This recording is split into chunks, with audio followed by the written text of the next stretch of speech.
All right, we up. We on. Okay.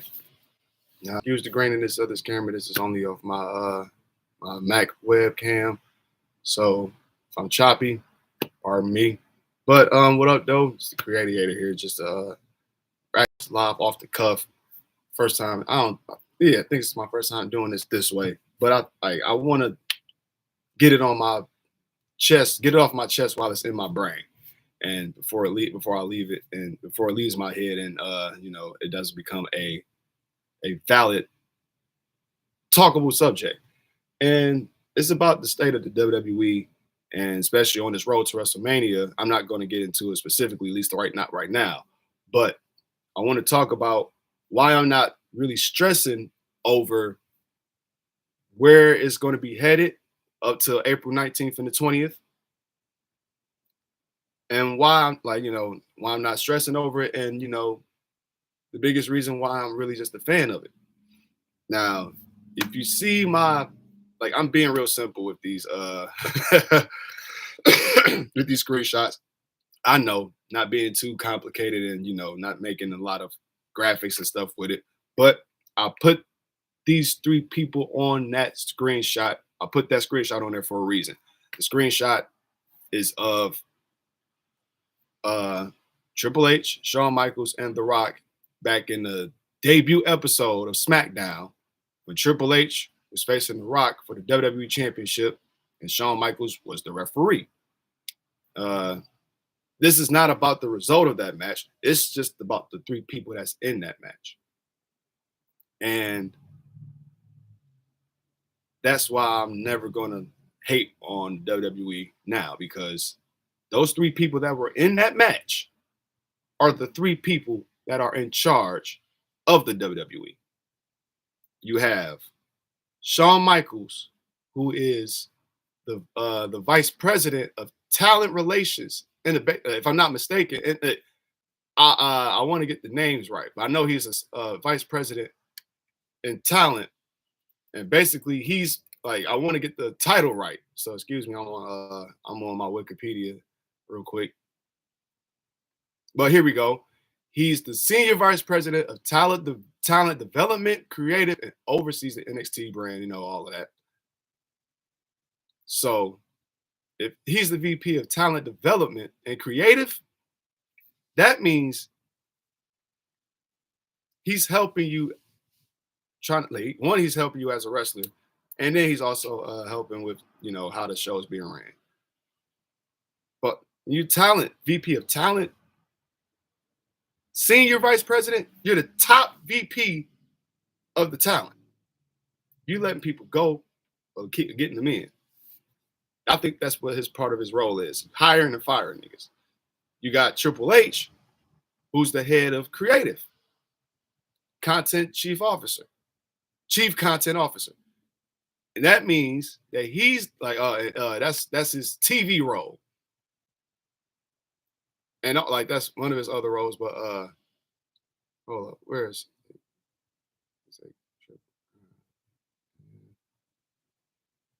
we're gonna find this joint here. I'll make sure I get this right. He's bro is not just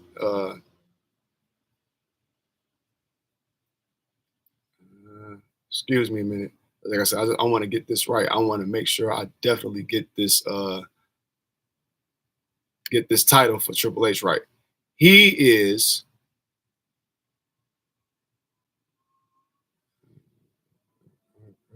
come on now.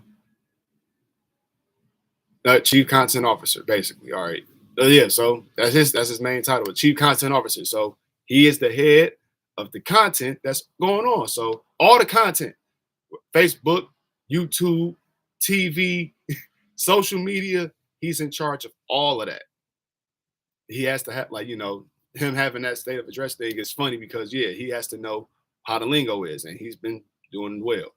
And The Rock, he is the board member of TKO. TKO is the company that oversees WWE and UFC. He's the board member that represents the WWE brand of TKO. So basically, he's Vince McMahon. Now you got Nick Khan, who's I think he's the chairman, and he's head of revenue. And you got Ari Emanuel, I believe. I think he's part of TKO. But yeah, but you saw the promo that The Rock had when with Cody, when Ari was talking. He said him and Ari was talking like, man, we run this thing. Ari said, no, we don't run this. You run this. This your company. You know this business like the back of your hand way more than I do. Ari is just one of his close friends that's been helping him out since he went on his Hollywood endeavors. And now he's part of this fucking conglomerate. But those three men, Triple H, Paul Levesque, Shawn Michaels, Michael Shawn Hickenbottom, and Dwayne The Rock Johnson, no Vince McMahon. Those three men are the head of what we're watching. And have been so at least since WrestleMania, since before WrestleMania 40. Since around the end of 2023, really starts since the beginning of since January 2024, those three men have been in charge of this company since Vince had been pushed out of this company. That's the number one reason why I will never hate the WWE's content. Never. One thing that we knew these three men are about is entertainment, quality wrestling, and the highest form of grandeur you can get. Shawn Michaels, biggest showman and entertainer of all time. Triple H, one of the best wrestlers and in-ring generals of all time. The Rock can captivate you with whatever he says and do. You put the three of them together with those minds and put them in a space where they can take over a business. Look what can flourish from it. Right now, they are a year in. They are just now a year in. It's February now, so they're about a year and a month in of taking over what Vince has been fucking up for the. Now I ain't gonna say been fucking up, but since the PG era, the company has been wishy-washy, man. You get your moments here and there with certain superstars, but you had the status quo. And we've been so accustomed to it that we just believe that some of these things that goes on, especially around WrestleMania season, it's fever. It's a fever pitch. That's what like WrestleMania fever pitch is not at an all-time high yet. It'll get to cracking definitely around. It's almost there. I'll say that. I'm looking forward to seeing what's going to happen on Friday and eventually on Saturday, Elimination Chamber, to see what's going to be going on with this Rock involvement in Cody Rhodes. But regardless of the fact, it's no Vince involvement. The stories that they're making here are on a level where it's not going to be it's no McMahonisms in it. I don't see it. And people are fearing that so much it's because they be like the fans' consensus, and this is just with anything, not just with wrestling. This goes with a couple things. But I heard somebody say this. I forgot who it was, but man, I'm mad. I didn't know who it was, but they said they want the people want the world tomorrow. So the fact that that The Rock is running the company and Roman Reigns is in it, the fact that we haven't got Roman and Rock this instant, or we not getting Rock versus Cody this instant, is like a big ass disappointment to the people because what's stopping it? Well, one, you have to look at it like this. And this is how I've been looking at it. Shawn Michaels, he's done with wrestling. Triple H, unless he feels like he got one more inning, which I know in his heart of hearts, he probably feel like he might got one more inning. But if he don't, after that cardiac arrest he had, if he doesn't do another match in his career, while he's able-bodied, can work like how he do, then I won't be upset at it because he's done everything that he could do in the ring. What more can you do? And with The Rock, he's investing in his body because he's the biggest fucking commodity in Hollywood. He can't go in the ring every PLE or every WrestleMania because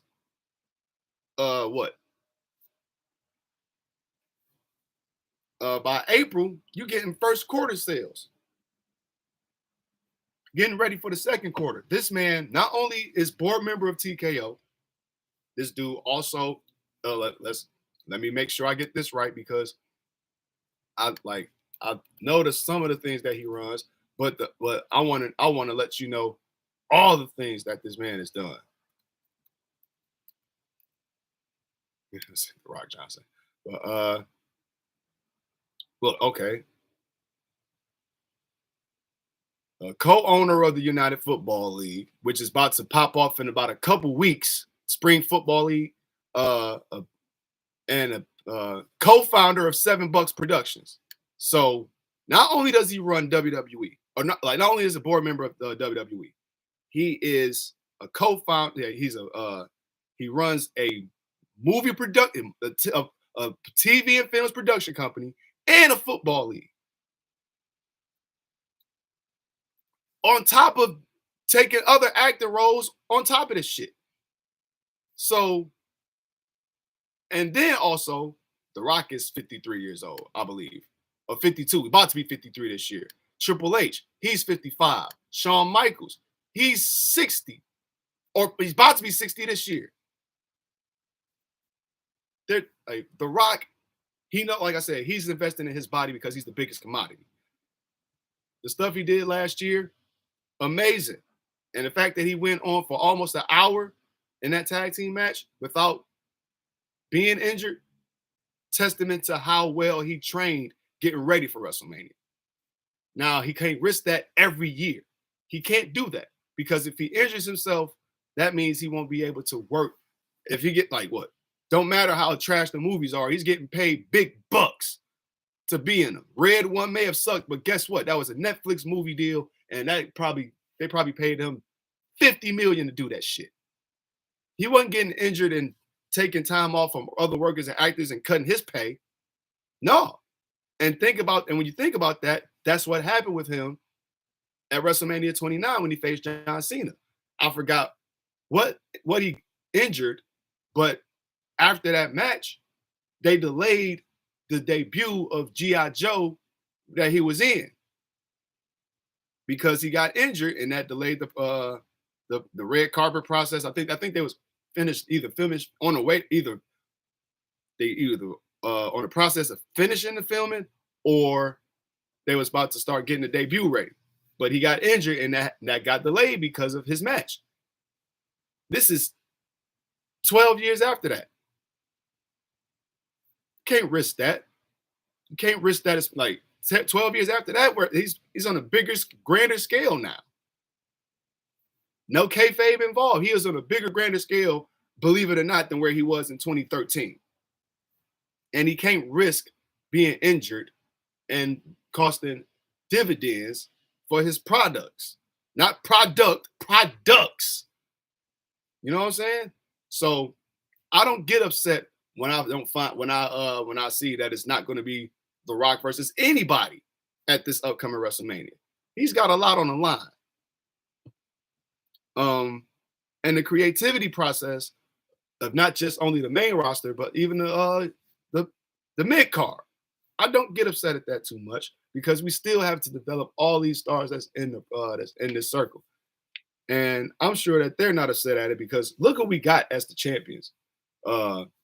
Tiffany Stratton, her rise in the game from NXT, and even just from coming up as a prospect from the gymnastics side of athleticism and NCAA to, I think, and she got signed in 2020, if I'm not mistaken.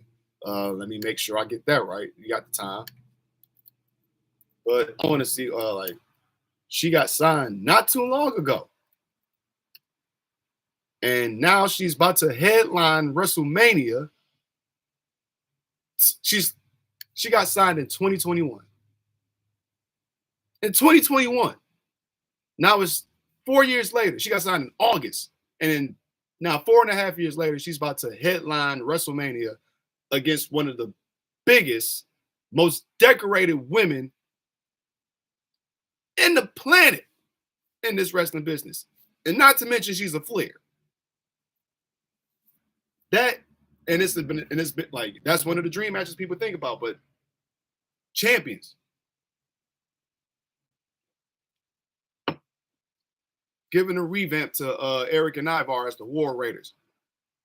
I'm upset that the crowd's not chanting war when they do their shits. But taking them from out that sketchy, I'm not going to say corny, but it was just played out version of the Viking Raiders because Vince was scared to use war on his TV shows.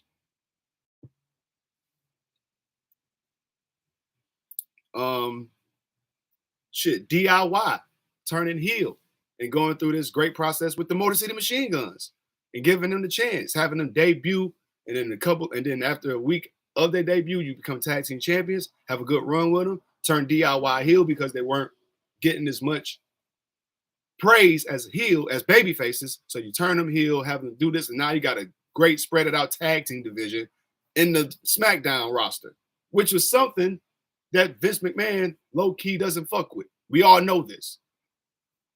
You have your few tag teams here and there. Now you got like 4 or 5 tag teams, viable ones. All of them can be able to get the titles.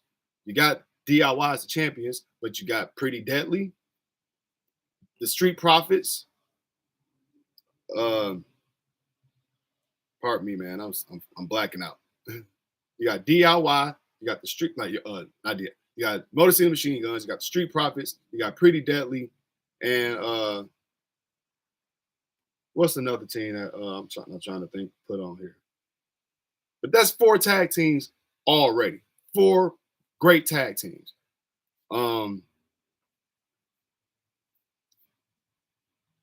Intercontinental, the mid Carters, goddamn, Braun Breaker and Nakamura.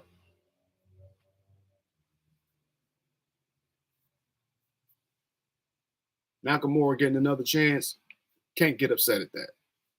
And he's doing well at the reinvention of his new character, making him look like Master Splinter and shit. But it's a different creative process, and it's getting him back on the main stage because I'm sure he's going to be on WrestleMania defending that United States Championship. And Braun Breaker on the Raw end, that's showing the creative side of the WWE. If you ask me, Braun Breaker, you can love him, you can hate him, but you know one thing, that he is the most explosive. I'm trying to think of a good name for him because he ain't like, but he's an up and comer.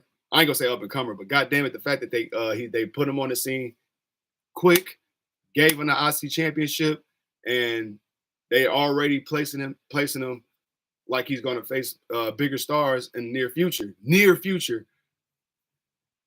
They're not like they're not giving him a direction on how you should.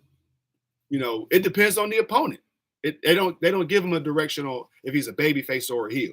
With Braun Breaker, you're going to like what you see from him.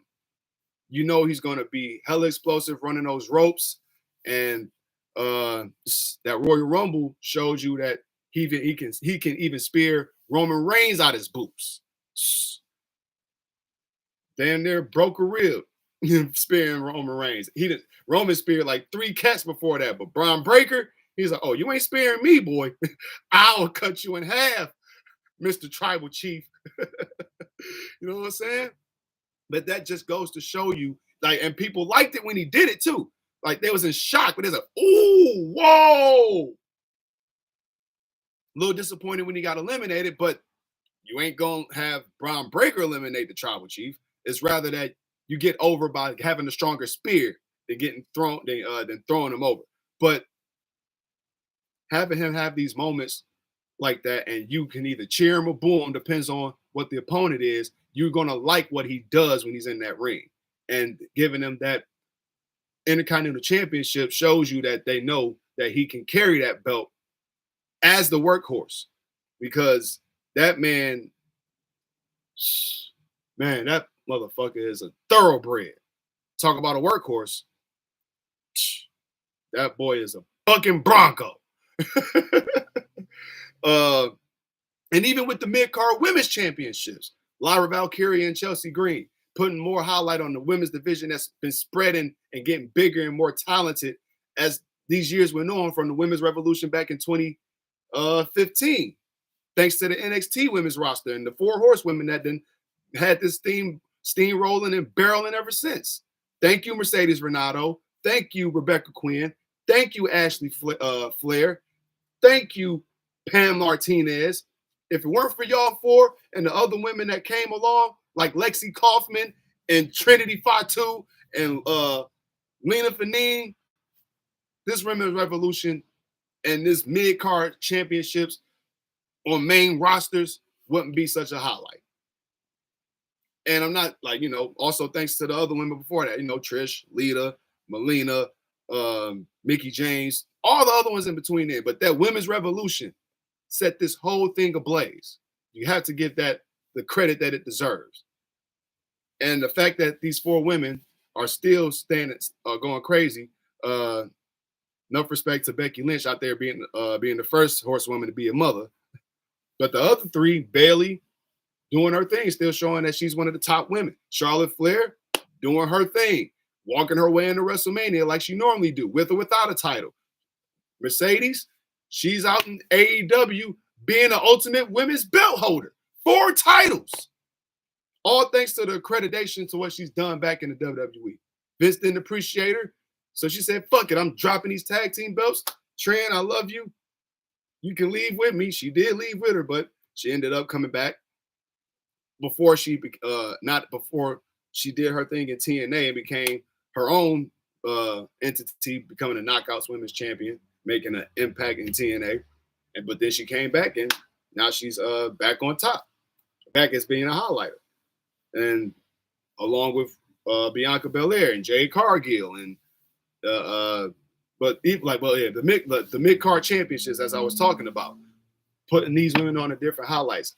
Big shout out to Chelsea Green for slowly building her character. Shout out to Wrestling's Best channel that just highlighted her career, how she worked, and she's been chipping away for a minute. She's a real decorated athlete, but she didn't use that to get to the top. She used her brains, her promo skills. Because I saw what she was doing in Impact before it was renamed TNA. The character that she had there, she was really a psychopath. but she knew she had to use that on a different level in WWE. And although it failed a couple times, she failed forward. You know what I'm saying? FAIL, forward. And from then on, like, her character, from being a Karen that was annoying as hell, to having backup from Sonya Deville, much love to her and her, due to her release, and then getting not Sonya Deville, but not Piper Niven, who, thank goodness, they do drop. No, Piper Niven, but thankfully they renamed her, got her reset with Chelsea Green. They became a better tag team than what Chelsea and Sonya was. And that helped carry Chelsea onto a bigger level. Her character got good, or on a bigger scale, got to show more of her wrestling skills. And then she moved up, bumped up, having certain matches, dumpster matches, having big bumps off the top of the ladder through the table outside the ring, which she can take, because if you haven't seen any of her matches on Lucha Underground, you're tweaking. But she's gradually showing a piece of her character and more of her, and like just a bit more of her skills as she goes on. And the fact that the WWE sees that, putting that weight on her, you gotta love it. There's so many things I can give certain praise to. I don't think about the bad or what the WWE is lacking all the time. I can't. I can't. I have too much respect for what they're doing just because they know that now that we don't have a crazy deranged old man with certain visual standards of how sports entertainment was, because he never saw wrestling as wrestling in the first place when he did this shit and took it from his dad. He never saw it as wrestling. He saw it as sports entertainment. But you got wrestlers running a sports entertainment business. They're going to turn this back into a wrestling promotion. But it's on a grander scale. It has to still be a sports entertainment shield over it. But you involve it like with the wrestlers that know how to develop their character on a grander scale, man. You got guys like Kevin Owens who can play these roles and make you love them and hate them. You got guys like Drew McIntyre that has that same type of intangibility. Cody Rhodes who can make you love him and maybe eventually hate him down the road. When you have guys that already know they're highly valued in the ring and prove that they can carry a great match. When you got guys like that can do what they can do in the ring, you have to let them pull the curtain back. Have to let them have the freedom to be their own selves. Because you see they can draw a crowd for what they can do in the ring, tell a story in the ring. If it's a story that has to be told through certain certain words, I'm pretty sure that they can be able to say it without having it being all without being AI generated.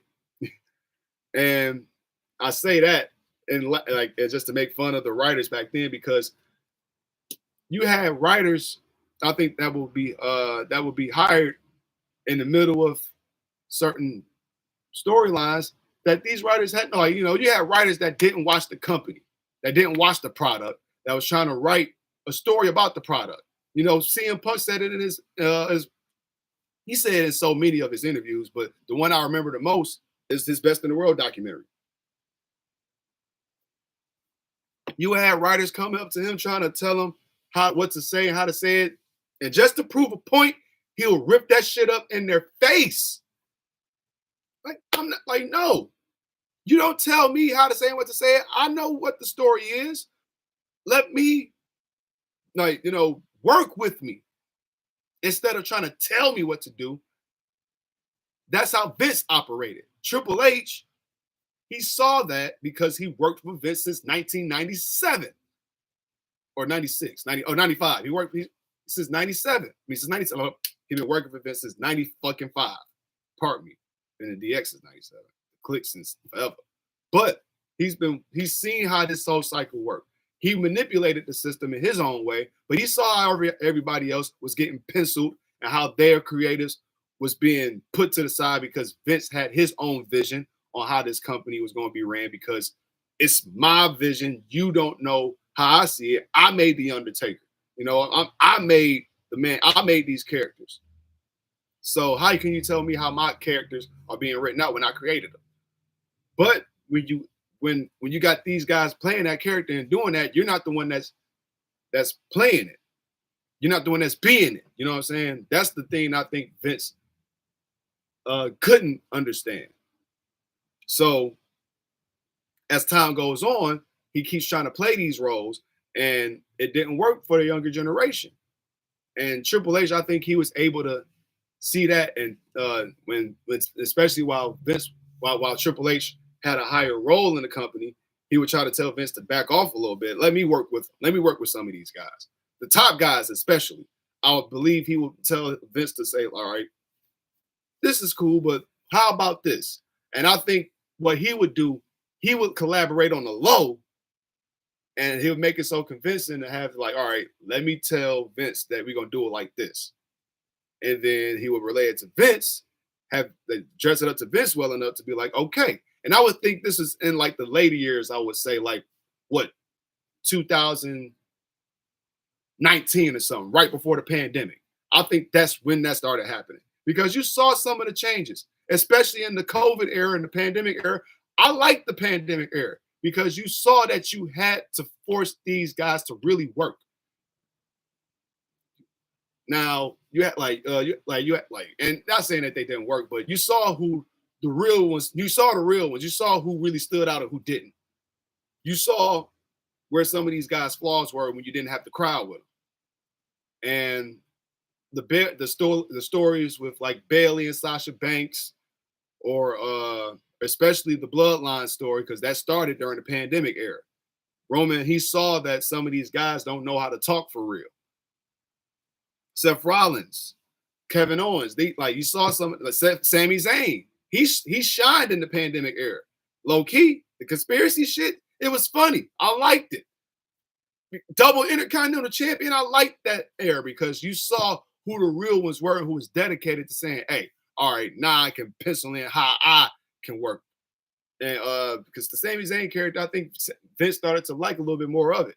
I saw the documentary right around the time that it was I think it was the WrestleMania 38 documentary, and it was or something like that. But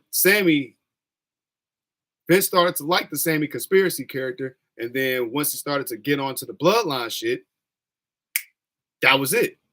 But you saw who shined in the pandemic era because these were the ones that knew, all right, now the eyes are on me.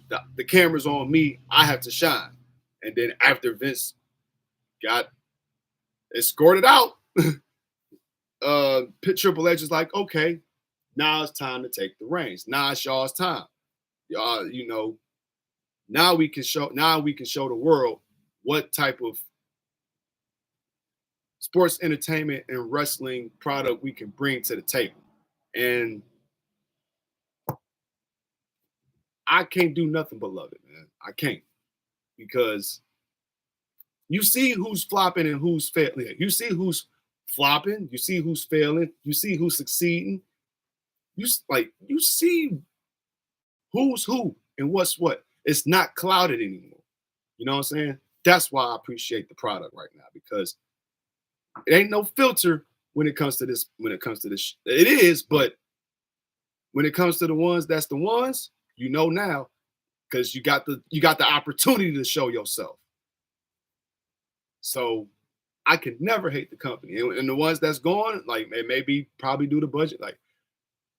I didn't check all the releases as to why they were released. Maybe, but whether it was budget cuts or whatever. But Sonya Deville, Authors of Pain, Blair Davenport. I'm still mad Isla Dawn was gone, because why not both if you're going to take out one? The fine one, you're going to take out the fine one. Isla Dawn, she was the baddest one. You could have got rid of Alba Fire. But they weren't doing so much. The Final Testament, they weren't doing too much with the Authors of Pain. They weren't giving them title shots or nothing like that. Weren't putting them nowhere near the authors, the War Raiders or the Judgment Day when they were the tag team champs. So Awesome Truth. They weren't putting the Final Testament near those guys. Because Karrion Kross, if he's in charge of, if he's involved with creating his own character, then how come your boys ain't getting no title shots to show your dominance in the Final Testament? You see who's shining and who's not. So that's why I'm never going to be upset, because Triple H is giving you all of them opportunities. Shawn Michaels is giving you them opportunities. The Rock is giving y'all these opportunities. Because, like I said, Shawn's hiring and firing. Triple H is helping you pin your way into the camera. And The Rock is that ultimate 1%. No Vince McMahon involvement. You got a lot of big money in backing you up with Nick Khan and Ari Emanuel. So, what's the problem here? See, just the only thing that the WWE fans want is foresight. And they want to make sure they got shit right. Well, you're not going to get it right because you don't know what the process is. And it's okay to not know what it is. It's okay to have mystery and a you know, a question mark over how WrestleMania really is going to be until it's penciled in. For real, for real. Because who knows? Maybe there might be another behind the curtain documentary after WrestleMania 41, and we'll find out if some plans changed after WrestleMania 40 or during Atlanta and Bad Blood. Who knows, man? But the same thing The Rock said during the road to WrestleMania 40 is the same thing that The Rock said at NXT on after the Raw on Netflix. As fans, know your role. Be a fan. Watch. Know your role. Shut your mouth. Quit trying to predict what's going on the Twitter and feeds and shit. And enjoy the ride that The Rock is going to take your candy asses on. Enjoy the ride. Enjoy it. Because The Rock is the boss doesn't mean, like I said, he's not showing up like Vince. He's just because he is Vince McMahon practically on as far as board member wise, doesn't mean he's going to be Vince McMahon on TV showing up every week with that People's Championship and these Versace vests all the time. He doesn't have the time to do it. If you know what I'm saying? At certain times, it's not gonna be available to him to be there every week. He can't do it. He's got, like I said, he's got too many other hands or too many other things that's making him millions of dollars aside from the WWE for him to be attached to. He can't be here every week. As much as we love him to, we can't do it. We can't have that luxury. For those that was in my era, I'm 36. I got that luxury of seeing that from 2000 up to 2002 and loved every minute of it. Never took it for granted. So I appreciate the final boss because, look, goddammit, you play the final boss when you at the last level. When you on a video game, right? You don't play the final boss at the first stage. You know what I'm saying? The fuck? That's why he's called the final boss. You see the final boss when you at the final level on the last stage, and that's it. That's the big one. You don't see the big one at Backlash. You don't face the big one at King of the Ring. You don't face the big one at a fucking Clash at the Castle or Money in the Bank. Now, maybe a 2-night WrestleMania, a SummerSlam, perhaps. But, man, what? He's the final boss for a reason. The final boss is called a final boss for a reason. You ain't facing Bowser on Mario on the first stage island in the last level. You ain't facing Bowser at the end of you know what I'm saying? You ain't now, Robotnik was a whole different story. But you get my point, man.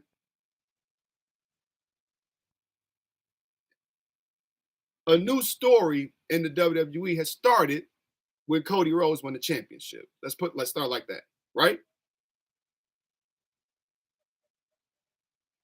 The whole thing was, Cody finishing the story. Cody came in and came back to the WWE in 2022. His whole quest was to win the championship. It was bound to happen soon, but he already faced the boss, in a proverbial sense, the tribal chief Roman Reigns at 39 and lost. So you try again, you got to go through the final boss and another level. You face so many other levels. He had to once he lost to Cody, because remember, Cody had a great year in 2022. Then he tore his pec, won the Royal Rumble. But after he lost to Roman Reigns the first time, he's going through his hard times years. Now he was winning against the niggas, but he had his hard time years going against Brock Lesnar, Judgment Day, teaming up with his adversaries like Cody Rhodes, like Seth Rollins to make a War Games match. Witnessing CM Punk's comeback, having a frenemy in that. So Cody is going through certain levels, and that last level of certainty was having to face the final boss, The Rock, before he got to Roman. So Yeah. Oh,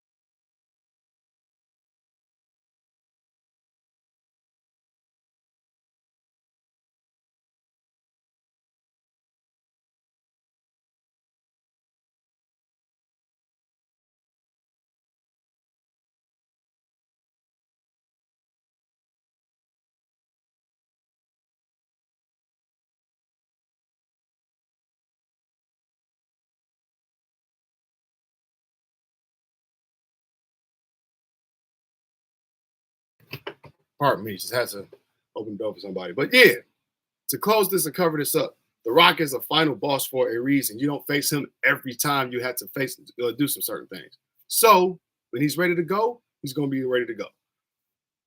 But overall, I'll never hate what the WWE is doing because you have a fresh new outlook and things like certain things. Triple H, yeah, he's a long-term storyteller.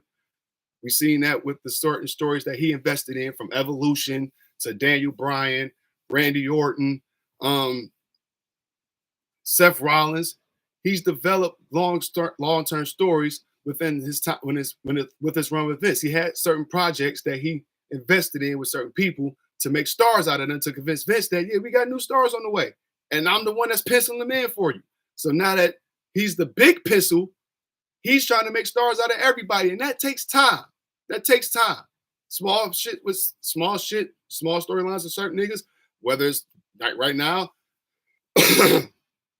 this Judgment Day shit, people say they get tired of it, this, that, and the third, but it's still like it's certain levels. Now that you got him as a penciler for a stable that's actually doing shit every other time, you just got you got Judgment Day just got tag team titles under them, even during the turmoil of Finn Balor not feeling like he's in charge and don't want no new members. Now we're already hearing rumors that Aleister Black, formerly Malachi Black, in AEW, he got released. Now, if there's anybody that can add some, some fever and fun to the Judgment Day, it would be Aleister Black. He had a questionable character. Vince didn't know what to do with him and when he was on the main roster, after he let him off the tag team division with Ricochet, like just a random tag team with him and Ricochet, just coming off of NXT.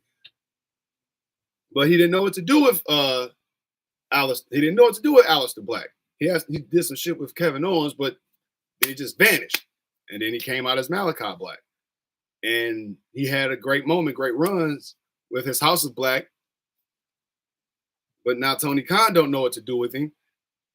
Let him go. But now that you got Triple H as the big pencil, and Judgment Day is in a pickle in a sense, with the fans being like, man, we getting tired of them, this, that, and the third, but y'all like Liv Morgan. Dominic, y'all gonna appreciate him, whether you boo him or cheer him, because we know where his cloth is cut. We see him develop from being where he was to how he is. Finn Balor are always going to appreciate him, and we know he should be given a higher ranking, but at least he's given that spotlight. What somebody just put up a little screenshot of what the Demon Finn Balor's little picture over Finn Balor's head while he was talking about no new members, and we're kind of assuming that it may be Aleister Black because he definitely fits the criteria of a Judgment Day member. But who knows who it's going to be? But the fact that they're even trying to include more developments into the storylines just shows that Judgment Day is doing their job, making you watch them and get involved in how they work in. So, like I said, I'll never hate what man. I'm never going to hate what the WWE is doing now, because if it was Vince's WWE still, Judgment Day, they probably would have been defunct. But then, what would we have done with Raquel Rodriguez? What would he have done with Carlito? So, And I'm not even going like I got on and back to Shawn Michaels. We see what he's doing with NXT. Now NXT, the one thing about it is not all the people on that roster is sure to get called up to the main roster. We're not always going to be too sure about that.